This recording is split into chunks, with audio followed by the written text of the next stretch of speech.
I want to talk about EQ'ing. Donny, tell me, how important is EQ'ing? EQ can be important to make a good mix, but it's not that important in a way. You can make a good mix without EQing as well. Mm-hmm. So I think for the details and make a mix more smoother and yeah, it can help. But in the end, if you just put two records together, it's synced, for example, and you put the right timing on those tracks and they fit together, I don't believe that EQing is like really necessary. No. Because it's funny, if you watch DJs, I hear it a lot from the students that if they watch DJs, it's like, what are they doing? They tend to be really busy with the EQ, right? Like making small corrections. I'm guilty. I'm doing that as well. Yeah. Why?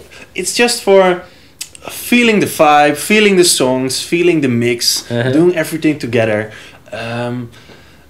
For me, it's just if I have two records together, of course you can make what I said, make a good mix without the EQs. And maybe only the bass switch, for example. But it makes everything more beautiful, more smooth. Yeah, pretending to be busy, that's not the point. Like, I got that question as well. It's not the point that you are pretending to be busy. Well, at least if I'm speaking for myself. I don't know how, how you see that. I tend to tell the students, and if I look at my own, what I do with EQing, I tend to really do it as purposely as I can. And that means if I see a lot of DJing tweaking the EQ, certainly people that still have to learn, what they tend to forget is that sometimes the records might be running out of sync, but they are like so obsessed with EQ that I'm like, ho, maybe it's better to correct the records first, because that's horrible. I mean, the audience can hear that. And all the little tweaks, sometimes I see them make corrections like, you can't even hear it yourself. Then I tend to say, why are you doing that? I mean, if a lot of people also don't know that if you touch all three EQ knobs and you turn them down, it's going to be silent, which means that if you turn all three knobs after each other, it's the same as like putting your volume up or down a little bit. So that's where I go to, that I tell them, listen, it's volume control, but then split in different frequencies. If you turn all frequencies, you can put the volume down or up as well. Saves you a lot of time, but then it's interesting to know why do people tend to want to do it per... I think it's just the first step. You first have to learn how to make a proper mix itself without the EQ. That's the point. And once you understand that, you understand the beat matching for 100%. You understand how to make a proper mix, choose the right tracks together. I think then it's interesting to go to the next part and go into detail with the EQing. So I don't think it's not important or is important. I don't know, it's there, and I think it's a good thing to make a mix more smoother. And if we dive more into details, how do you actually use, let's say if you're a bit like into DJing, you have to switch the basses, right? True. And just to elaborate a little bit on that, it's because if you play house music, you have the kick drums playing and they're playing together, which means every time you mix, the volume of the bass goes up so loud, and you have to take one record down again that it goes up and down. And certainly if you're playing at a high volume, it can become too much if you have distortion, both records on. So that's why you have one bass down and one on, right? True. So besides that, switching that bass, we'll go into detail a little bit at what moment you do that or could do that. What other things do you do with the mids and highs if you want to mix records? Well, it's all about the track. If you have two tracks, for example, with a vocal, it doesn't match. So I always try to find a track where one track has a vocal and the other one in the intro, for example, doesn't have one. I use the mids, for example, when you have like a lot of melody and it's super heavy. So you have this melody which is too loud, it takes too much attention at that moment. So you have the mid a bit to the left, let's say 10 o'clock, 11 o'clock.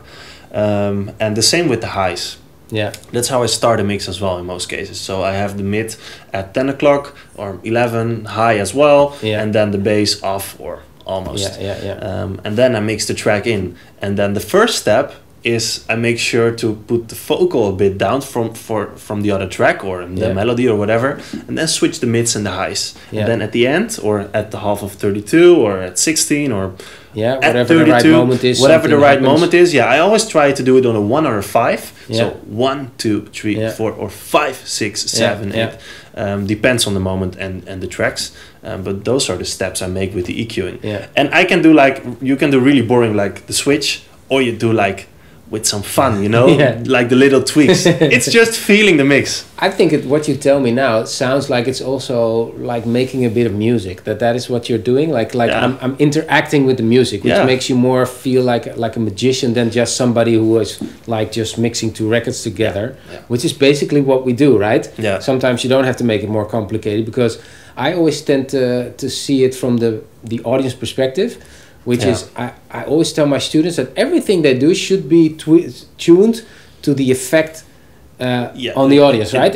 What they hear is most important. So every little tweak you do, of course, if you're, I agree, if you're good at picking the right records and having them running in sync, I think that's picking the right record is the most important skill, of course. But if you have that checked, then being able to do something extra with the EQ is more fun for you than it actually is for the audience, right? True, but they won't hear the mids and the highs. True. Now it's a small line, because if you are using the EQs and at that moment you were only focused on the DJ set and you forgot to look into the crowd, then you don't have to do it. You don't need to do it. It becomes a downside. Exactly. Right? Then it's not a good thing, because you are focused on the set while you have to focus on the crowd. Yeah. So I always try to find that balance between EQing and having contact with the crowd.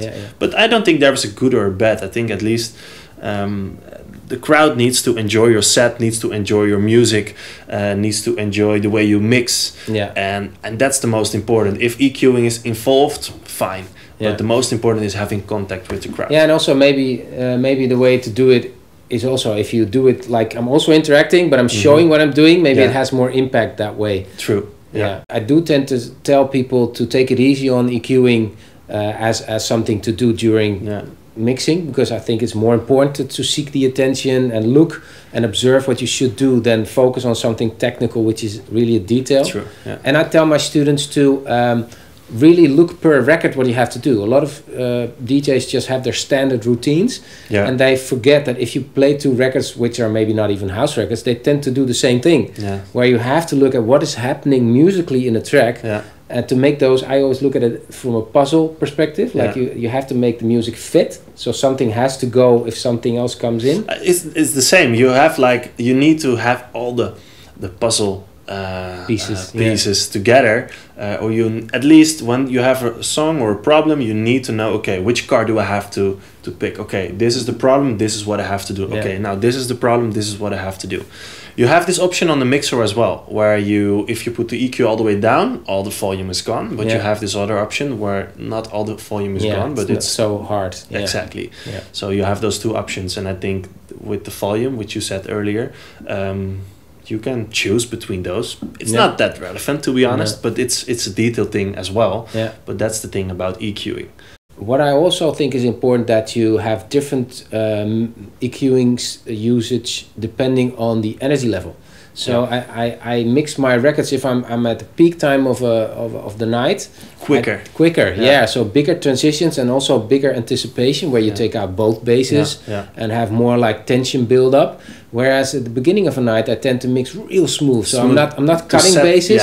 I'm just morphing them more, like bringing them in and then slowly taking the other one out, and not making people actually hear that I'm transitioning songs. But how do you separate those two options? When do you pick for one option? When do you do that? When do you pick like the direct mixing? When do you pick the smooth mixing? How do you know when you have to do what? Well, I take two central things, which is energy level, meaning if everything is at the beginning of the night and the energy level is low, I have to be as smooth as possible. I think if people start appearing on the dance floor, what they need is consistency. They start dancing on a certain track. You need to feel the vibe. They want to feel more of that vibe, or else they wouldn't have come onto the dance floor. So I need to keep that vibe really steady, and don't put any attention on myself, because if I start focusing on me doing a lot of EQing, using effects, they might be like, oh, damn, he's doing a lot of stuff, and they might become aware of the fact that they're the only ones on the dance floor, and I might scare them off the dance floor. So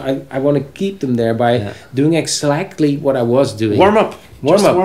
So really slow movements, slow corrections on the EQ, where again, as we're going upwards, I want to do more accenting, and it also goes together with the type of songs you play. Like if you play higher energy level songs, they'll have more bigger changes in the tracks themselves. So bassline pumping in at a certain time, and then I'll just boom, I'll switch. And which part of the EQ is the most important?